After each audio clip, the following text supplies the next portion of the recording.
Hello dear friends of class 10 and 12 board CBSE board. अभी तक आप लोग इंग्लिश को काफ़ी आसान लेकर चल रहे थे और इंग्लिश को खास करके बच्चे लास्ट में देखते थे। जब एग्जाम होता था एग्जाम के 2-3 दिन पहले इंग्लिश को देखना स्टार्ट करते थे। स्टेप मदरली ट्रीटमेंट आपने स्टार्ट किया तो इस बार देखिए, इस बार जो सीबीएसई किया वो सीबीएसई इंग्लिश के एग्जाम को काफ़ी टफ कर दिया है। जनरली स्टूडेंट्स मान के चलते थे कि बस इसको खास कोई पढ़ने की आवश्यकता नहीं, लेकिन इस बार हमने जो मॉक टेस्ट लिया अपने बैचेज, उस मॉक टेस्ट में हमको अंदाज हो गया कि बहुत ही कम बच्चे जो है वो रैंकिंग में हाई जा रहे हैं। 40 तो लगभग कोई ला ही नहीं रहा है। कारण क्या है? क्योंकि वो खास करके इंग्लिश को बस केवल कोचिंग में पढ़ते हैं या नहीं पढ़ते हैं या सेल्फ स्टडी भी नहीं करते, बस एग्जाम के लिए लास्ट में तैयारी करते हैं, तो वो चलेगा नहीं। जैसे कि देख लेंगे सीबीएसई फर्स्ट टर्म का एग्जाम होने वाला है जिसमें कि कैटेगरी ऑफ क्वेश्चन जो इंग्लिश का है इजी 30% ईजी है, वो लगभग स्टूडेंट सभी कर लेंगे।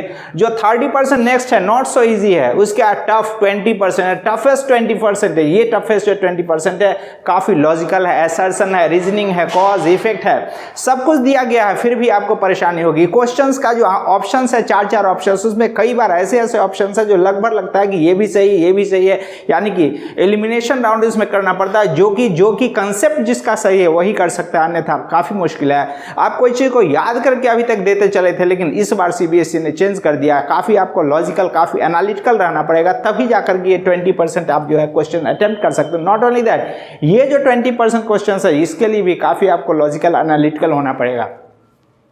नंबर ऑफ क्वेश्चंस आपको पता है 60 क्वेश्चंस होगा, जिसमें कि नंबर ऑफ क्वेश्चंस कितना आपको अटेम्प्ट करना है 50 questions according to different sections, और फिर जो लास्ट है टोटल 50 क्वेश्चंस आप अटेम्प्ट करोगे। एक क्वेश्चन का इंग्लिश में क्या किया गया 0.8 मार्क्स दिया गया, यानी कि टोटल 40 मार्क्स हो गया।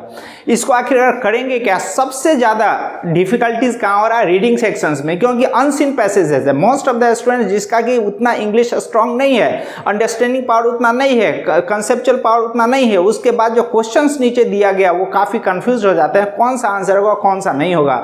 तो सबसे पहले ये सजेशन आप लोगों को ज्यादा से ज्यादा प्रैक्टिस रीडिंग सेक्शन का करें। रीडिंग सेक्शन निश्चित रूप से काफी इंपॉर्टेंट है, और रीडिंग सेक्शन जो आखिरकार कर गया उसके बाद जो राइटिंग सेक्शन है या क्लास 10 में जो ग्रामर सेक्शन है, लिटरेचर सेक्शन, वो उतना टफ नहीं है जितना टफ की रीडिंग सेक्शन है। तो रीडिंग सेक्शन स्टूडेंट्स ज्यादा से ज्यादा आप प्रैक्टिस करना।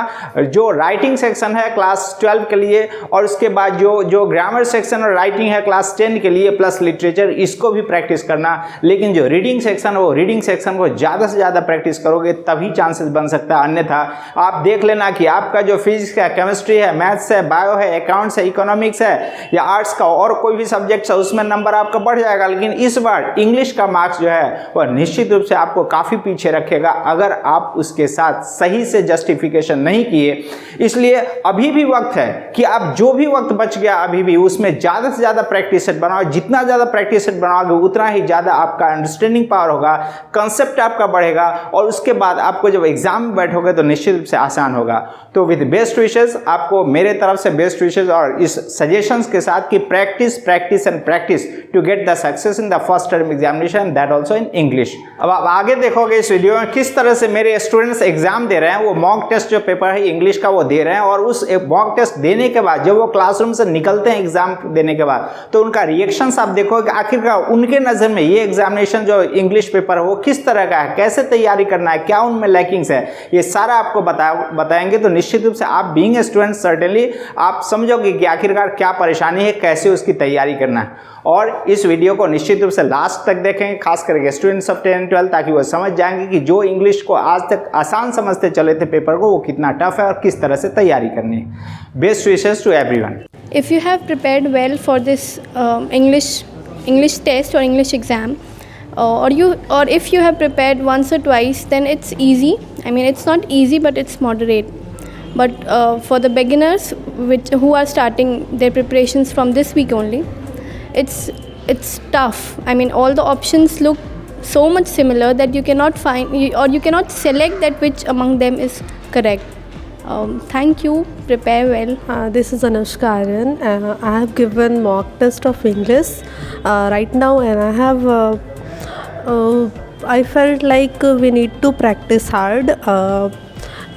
Mainly in the reading section, more analysis is required, as the options are, I mean to say, one or two options are like they are similar, though both the answers are same. So we need to analyze and we need to think. Thinking ability and elimination also required. All I would say कि we need to practice hard and we need to practice more and more possible. So then only we can get a score good. So all that okay. English का exam जैसा कि आप 10th में जैसे हम लोग दिए होंगे तो इंग्लिश का एग्ज़ाम 10th में इजी रहा होगा और पैटर्न भी बहुत इजी वे में निकल गया होगा। और 12th में इंग्लिश का एग्ज़ाम थोड़ा टफ है और अभी तक जैसे सैम्पल पेपर और बहुत पब्लिकेशन के आए हुए हैं तो हर सैम्पल पेपर कुछ टफ है, कुछ इजी है तो कुछ मीडियम टाइप में है। बट अभी का जो नॉर्मल जो अभी सर टेस्ट लिए हैं उसमें थोड़ा टफेस्ट था। ऑप्शन तो सब ठीक ही हैं पर कुछ ऑप्शन में जैसे कि डबल दिक्कत होता है आपको। एक ऑप्शन आपको लगता होता है जो ये भी ऑप्शन सही है और वो भी ऑप्शन सही है, उसमें थोड़ा सा कॉन्फिडेंस का ज़रूरत होता है। और सेकंड वे में है जो किसी भी एग्ज़ाम को हार्ड लेने का मतलब कोई ज़रूरी है नहीं। मेन वे में एग्ज़ाम सिर्फ मीडियम वे में सिर्फ निकालना चाहिए और एग्ज़ाम टफ़ होता नहीं है, एग्ज़ाम टफ़ लगने लगता है जब आपसे क्वेश्चन नहीं बनता है। तो इसीलिए प्रैक्टिस ज़रूरी है एग्ज़ाम के लिए। सैम्पल पेपर बनाना बहुत ज़रूरी होता है एग्ज़ाम से पहले। Hello everyone, this is Shantanu. Today I gave my first English test. The test was quite difficult. Although the writing section can be handled, but the reading section we should give more importance to the reading section. And for the literature section, I would like to suggest that one should read chapters thoroughly so that they can get a better concept of the chapters, because concept is everything for this test. Myself Shambhavi Vats. First time I have given this mock test. I have taken it for granted, like I didn't practice much questions. I thought it would much be easy, but it wasn't easy and we can't take it for granted. Like we need to have a deep analysis on the chapters given and we need to work hard. We need to practice more on the questions, samples given, even the grammar sections. We need to work hard, reading part, every part. It's not that easy and we can't take it for granted. Like we need to have much of our time on English, like the others year, like the previous year we had our paper, like in that we have to write the theories, but here we don't have to go for that. So we need to eliminate the answers and then we have to go for it. So it's difficult, and as we know, practice is the key for success. So we need to work hard, we need to practice more and more, and as much as we'll practice, we'll score good marks. That's it. First of all, I would say that you have to practice more sets.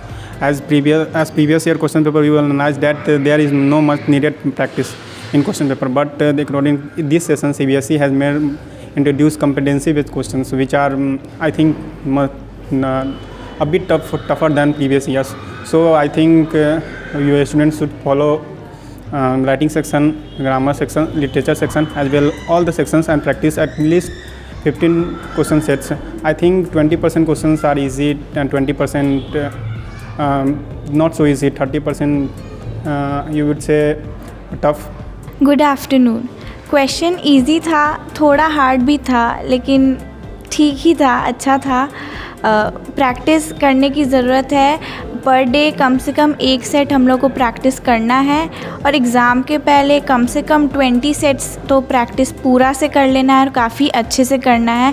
Question easy था। Thank you. Myself Kriti Kumari. I have given mock test in English.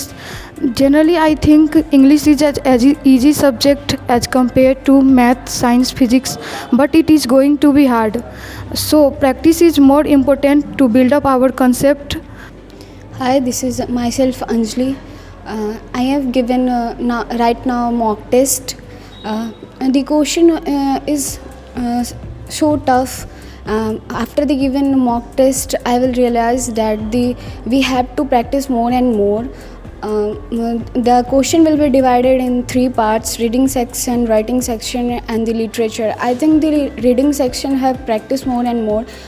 I am thinking that the question paper will be easy, but not. We have to practice more and more sets. We have to practice 15 to 20 sets.